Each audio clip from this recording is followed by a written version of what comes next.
halagang 8,500 sa ano to, Rojas Optical. Isa siya mga kaibigan sa pinakakilala sa Bukawi. Sa malapit, pag ginamit mo yung sa taas niya, although malinaw pa rin pero may eye strain na, meron na ng ganun, gaganon ka na Pero kapag halimbawa malayo, tapos nagbasa ka ba sa malapit, ganun lang, steady pa rin ang ulo, malinaw siya mga kaibigan. Actually kitang kita ko yung mga ano ba ang tawag yan, parang fingerprints ko. Magkaiba yung grado niya sa baba tsaka grado niya sa malayo. Di ba pag nagsalamin ka, pag malamig, yung para siyang nagmo-moist, eto mga kaibigan hindi. Ang katunayan niyan, di ba pag pag huminga ka, di ba parang may magmo-moist doon? Siya parang pusa niyang tinatanggal, parang meron siya ng wiper. Bumasa ko sa trabaho mga kaibigan, kasi nga lang ang nangyari, umuwi ako kasi nung break time, natulog ako. Pagising ko, di nawawala yung hilo ko. Tapos pag tumitingin ako sa labas mga kaibigan, yung sa maliwanag, parang halimbawa dito sa labas hindi ako nahihilo, parang okay ang mata ko. Pero pag halimbawa sa madilim, mas pag sa loob, tapos may harap ako ng computer, nahihilo ako mga kaibigan. Sabi sa akin ng doktor kahapon, kasi kung ano-ano na iniinom ko, meron ako ng sa kolesterol, meron na rin ako mga kaibigan ng sa liver, tapos sa sugar, nahihilo pa rin ako mga kaibigan. Sabi sa akin, advice daw nila magpasalamin ako, tapos kung magsalamin na hindi pa rin nawala, magpa-CT scan na daw ako ng ulo. Huwag naman sanang gano'n. Sana umukay na ako ngayon. Magpapasalamin kasi ako mga kaibigan. Ayaw ko nun. Yung sinisitis ka ng ulo, ayaw ko nun. Dapat pagkasalamin sa akin ngayon, super linaw na. Super linaw na. Paano pa tayo magiging masaya sa buhay niyan Pero tingin ko sa mata lang talaga to. Kasi kapag kumakain ako mga kaibigan, tsaka nang lalabo halimbawa nagkakape. Pero pag naman siya mga kaibigan, halimbawa di ako kumain, malinaw naman siya. O kaya nasa labas ako, malinaw naman. Pag lang talaga mga kaibigan siya, pag halimbawa pag puyat, ganun. Tsaka paghapon, nag-uumpisa na yung parang gusto ko na mahiga, gusto ko matulog. Pero pag nakahiga na ako, di naman ako makatulog. Sana sa salamin lang ito mga kaibigan. Gagamitin ulit namin itong sidecar. Isasama ko kasi yung anak ko. Ha? Magkukusa ka na. Sige, bigyan mo na yan kay mama mo na cellphone. Para di ka na mag-cellphone. Lock mo dyan, Patisa. Pandarin ko na to. Ay, kunin ko pa pala yung yung upuan. Kunin ko pala to. Alin? Okay na to. Para di baling mahaba. Hindi ba ito sukat? Testing mo nga.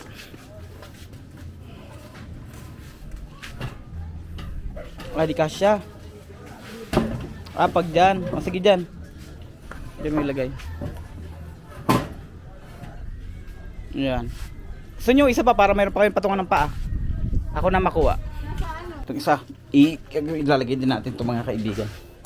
Sa yung pinagawan kasi namin itong sidecar mahal-mahal ng sidecar 17,000 to tapos wala man lang ng upuan. Puro sinabi ko pang hakot. Meron kasing upuan mga kaibigan na yung ditanggal lang. Maganda sana kung ganon. Hoy, may umiihi pala sa sidecar. Hindi ko na siguro mga kaibigan i-video yung biyahe namin. Ang gamit ko pala mga kaibigan is DJ Osmo. Itong packet to. Mahirap kasi ito gamitin pag pag sa biyahe, unlike sa GoPro na sinusuot lang. So, di ko na. Baka ang kasunod nitong video nandun na kami sa may wakas. Dito na kami sa wakas mga kaibigan. Papakita ko sa inyo yung namin. Pupuntahan. Rojas Optical pala to mga kaibigan. Ayan, yung nasa kabilang kalsada. Sige, tara.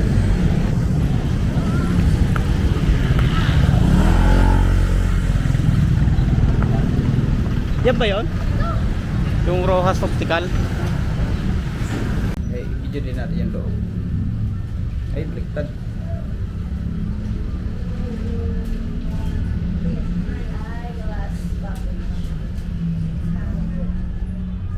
Ang maneuvering. Maganda yung ano, Malay. salamin na black. Ang galing no, kahit magganong ko ang kamay ko. Hindi, ano, Glasses, Kyle. glasses ko na binili. Wala tayong biniling glasses mo. Wala tayong biniling glasses mo, Kyle? Ano lang? Ang sabi lang, Kyle, Chinek up lang. ano lang, kaysa sa mag-glasses ka daw, wag ka na lang daw mag-cellphone. Ako, na-agapang pa. Opo. Kaya nga, nasabi nga ni Kyle, Oo nga. dito ka po.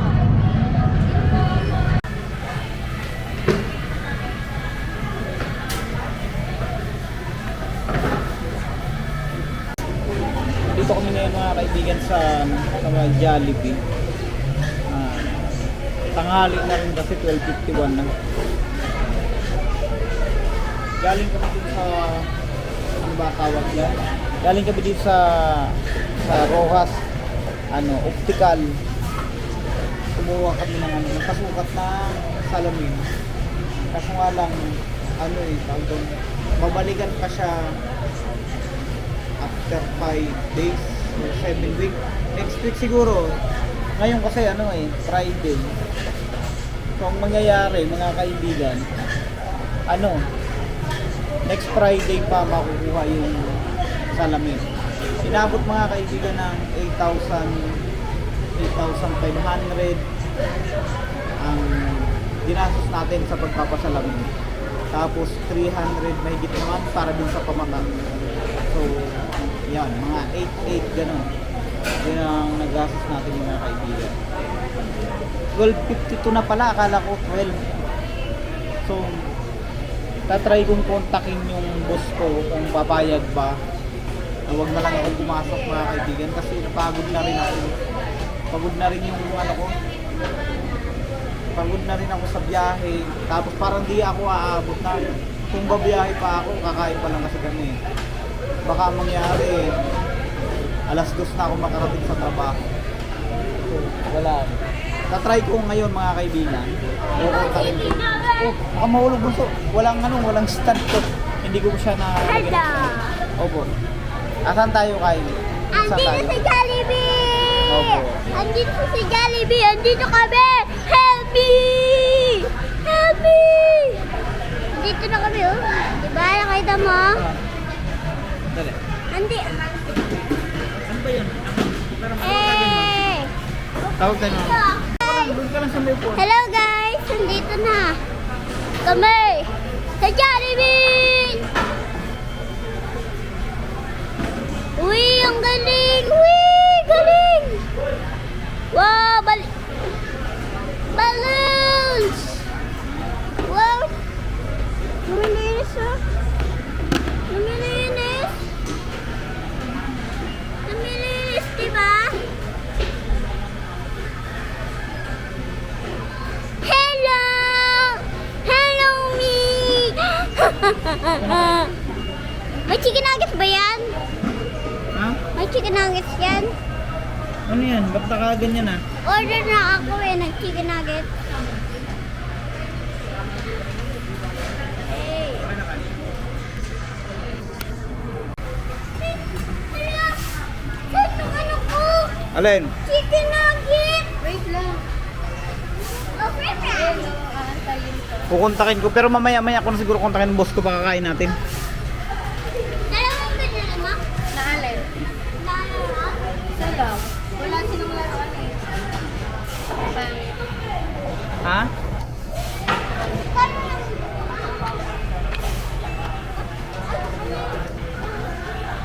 Kakain lang kami. Kain lang kami mga kaibigan. Mamaya ko na kukontakin yung boss ko para magpaalam. Tapos na ako kumain mga kaibigan, kaya kayo naman kailan bibidyohan ko. Ito ang ko, family ko. Si Richard Kai. Happy ka? Happy ka ba, Kyle? Nuggets! Po chicken nuggets, no? Ano yung kumain ng Nandito kami mga kaibigan sa Jollibee. Kasi yung chicken nuggets sa...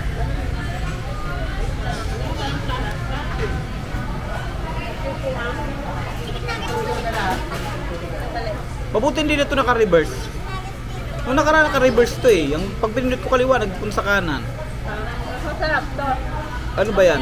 Kesa sa chicken nuggets sa McDo. Dry. Dry sila.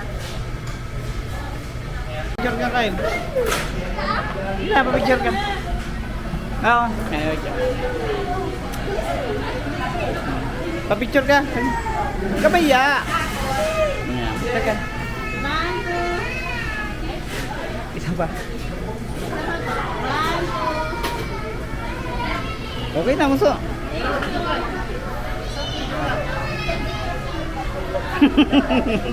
Yakap ka Jollibee, no? Gumagalaw dati, tatakot ka sa kanya. Di ka na natakot, no? Dati tatakot siya eh.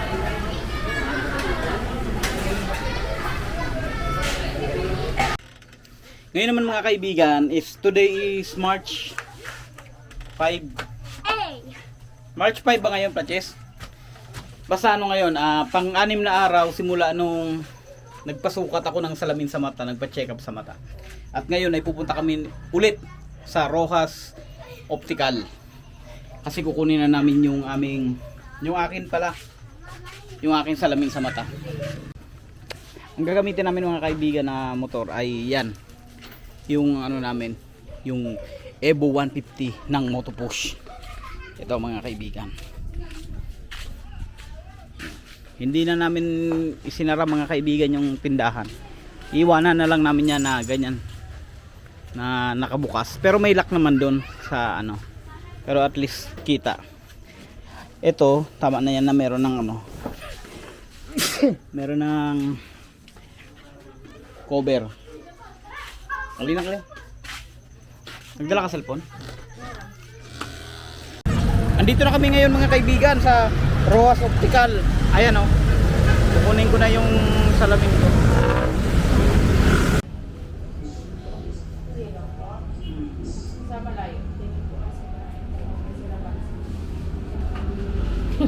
Boy Abunda, ikaw ba yan? Yan na yung bal, lala, yan. Malinaw siya pero na hindi ko. Sa una lang. Yeah, just put it down. Sino mo binili?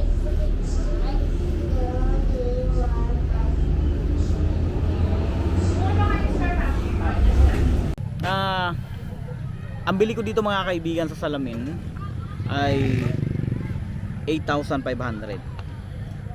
Mahal. Sabi nila mahal daw yun. Ano daw meron? Sabi daw mataas daw ba yung grado. Tingin ko mga kaibigan, hindi siya mataas pero makakahilo siya isuot pag hindi sa'yo sukat. Kasi nung sinusukatan ako mga kaibigan is parang may pinakita sa akin na pag pinipihit dito ko, parang hindi sila magkapantay. Ang tawag yata nila dun is may astigmatism tsaka eye fatigue yung aking mata. Ang iniinda ko talaga mga kaibigan is eye fatigue. Parang pag wala ko salamin, parang laging namumula yung mata ko, nagda-dry eye. Tapos pag gabi naman, nagluluha. Pag nagko-computer ako mga kaibigan, is lagi akong nagaganon. Minsan nga hindi ko siya namamalayan na naggaganon ako eh. Nung nagpatingin ako sa doon nga sa optical clinic is sabi sa akin is may eye fatigue ako tsaka astigmatism. Ayun. And kaya siya mahal yata mga kaibigan dahil dun sa lens for anti-fatigue. Yan. Hindi ko lang alam kung meron to ng anti-rad kasi parang nung kausap ko yung doktor is lalagyan daw nila ng anti-rad at wag daw akong ma-confuse or magulat kapag na parang ang tingin ko is parang may yellow. Pero tingin ko naman, wala naman ako nakikitang ma-yellow eh. Kaya I'm not sure kung meron to ng anti-rad. Pero ang laking tulong ng anti-fatigue niya. Talagang yung anti-fatigue, nararamdaman ko talaga siya mga kaibigan. Ang nangyayari sa akin mga kaibigan, pagtatanggalin ko siya, kita ko, pagdilat ko, parang bagong gising ako, parang refresh ulit ang mata ko. Tapos pag nakakaramdam na naman ako ng pagod, isusuot ko naman siya, pipikit ako ibabalik ko. Tapos tsaka naman ako magsa-cellphone or magko-computer. Yun, para siyang may binubuga na para ba siyang may binubuga na yung iris strain na tinatawag. Nawawala yun eh. Tapos mga kaibigan, 'di ba normal kapag kapag nagsasalamin ka, parang nakakairita siya dito mga kaibigan. Saka dito sa Nagbablog ako bunso ko yan. Hindi siya ganun ka hindi siya ganun ka parang nakakairita dahil parang siyang napakagaan niya mga kaibigan lightweight. Parang hindi mo mararamdaman yung pagkakadiin dito. Tapos ito parang wala kang suot, parang ganun mga kaibigan. Unlike lang sa minsan masasagi ng mata mo yung frame niya. Kaya alam mo na may salamin ka. Pero yung yung color niya mga kaibigan, ito pa pala ang maganda sa kanya, yung color niya, tanggalin mo siya, tingin ka same color, isuot mo siya, same color siya, pwera lang sa black. Kasi ang nangyayari kapag tumitingin ako sa black, ang camera ko kasi na yan black yan eh. Pag tinanggal ko tong salamin at tiningnan ko, para siyang alam niyo yung hindi 100% na black.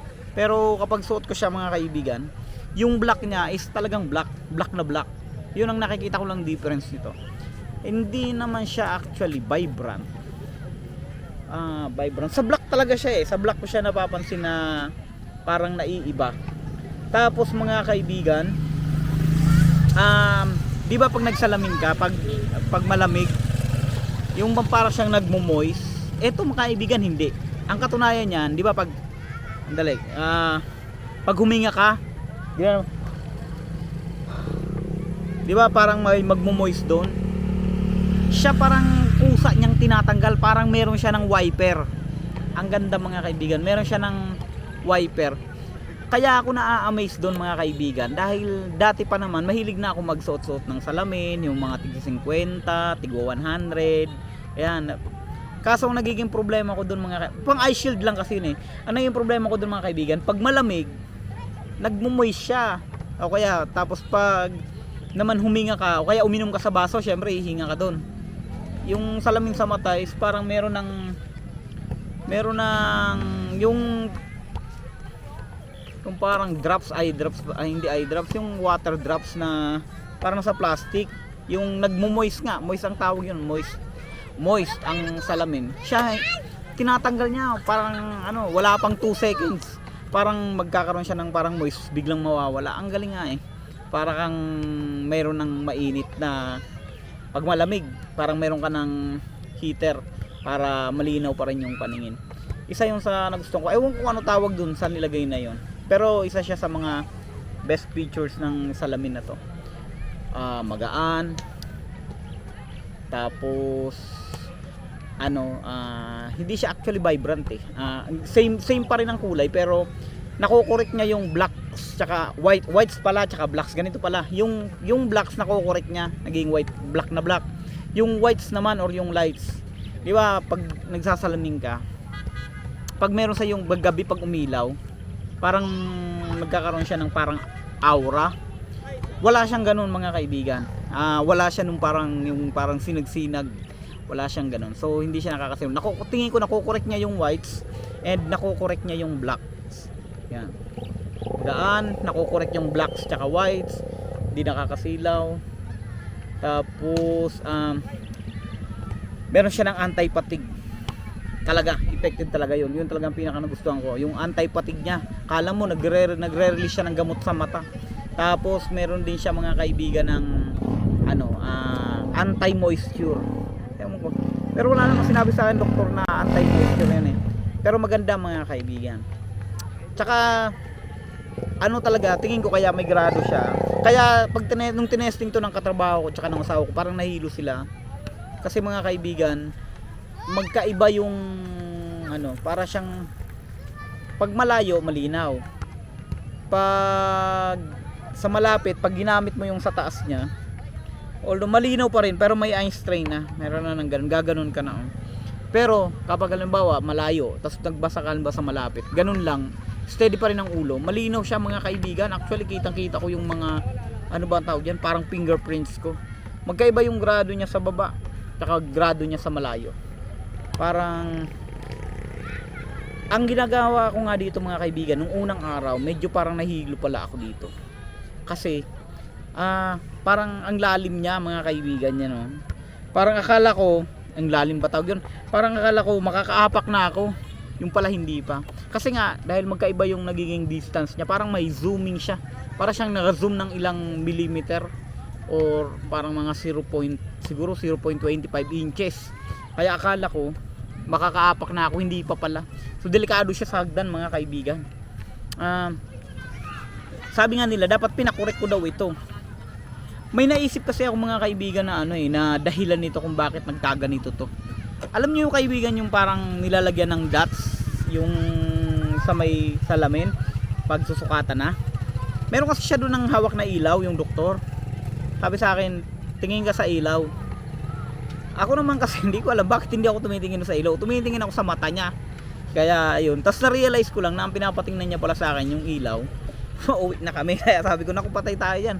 Baka magkamali tayo dun sa may lens na yun. Pero siguro ko yun lang yung naging diferensya dahil di ko naintindihan yung instruction At kaya parang medyo malalim or mababaw ba. Parang may zooming, parang naka-zoom ng konti yung sa may salamin sa may ibaba. Kaya kung suot to at maglalakad mga kaibigan, ang gagamitin siguro is itong nasa taas. Yan, kasi ang same distance yung taas niya wala siyang zoom. Hindi siya, pero yung baba parang naka-zoom talaga siya. And ano pa ba? Ito na, oras na at panahon na para sabihin kung saan ko nabili ang salamin na ito mga kaibigan. Sa halagang 8,500. Sa ano to? Rojas Optical. Isa siya mga kaibigan sa pinakakilala sa Bukawi. Sa Bukawi pag sinabing optical sa Bukawi, ang sasabihin agad sa iyo ng mga tao ay sa Rojas Optical sa may Wakas. Doon ko siya nabili mga kaibigan. At ang doktor na nagsukat sa akin ay hindi yun si Dr. Rojas, iba yun. Kasi ang doktor pala na Rojas, na-meet ko siya nung kinuha ko na yung salamin. Hindi yun ang sa akin nag-check up, ibang doktor yun. So possible mga kaibigan, kung pupunta rin pala kayo doon, pwede nyo ma-meet mismo yung may-ari, si Dr. Rojas or yung isa pang doktor. Ayan. Tsaka advice ko na rin mga kaibigan, pag kukuha kayo ng salamin, kahit saan naman, sa EO, kahit saan, pakinggan nyo maigi yung pakinggan nyo maigi yung instruction. Kasi baka magayo sa akin. Pinapatingnan sa akin yung ilaw. Ang tinitingnan ko mga kaibigan is yung mata niya, yung black ng kanyang mata. So yun lang mga kaibigan. Humaba yung natin, yung parang finale clip, final clip or yung pang end loop ng ating clip. So yun lang mga kaibigan ang ating vlog sa salamin. Alam nyo, inabot tayo ng maraming araw bago natin na kumpleto to.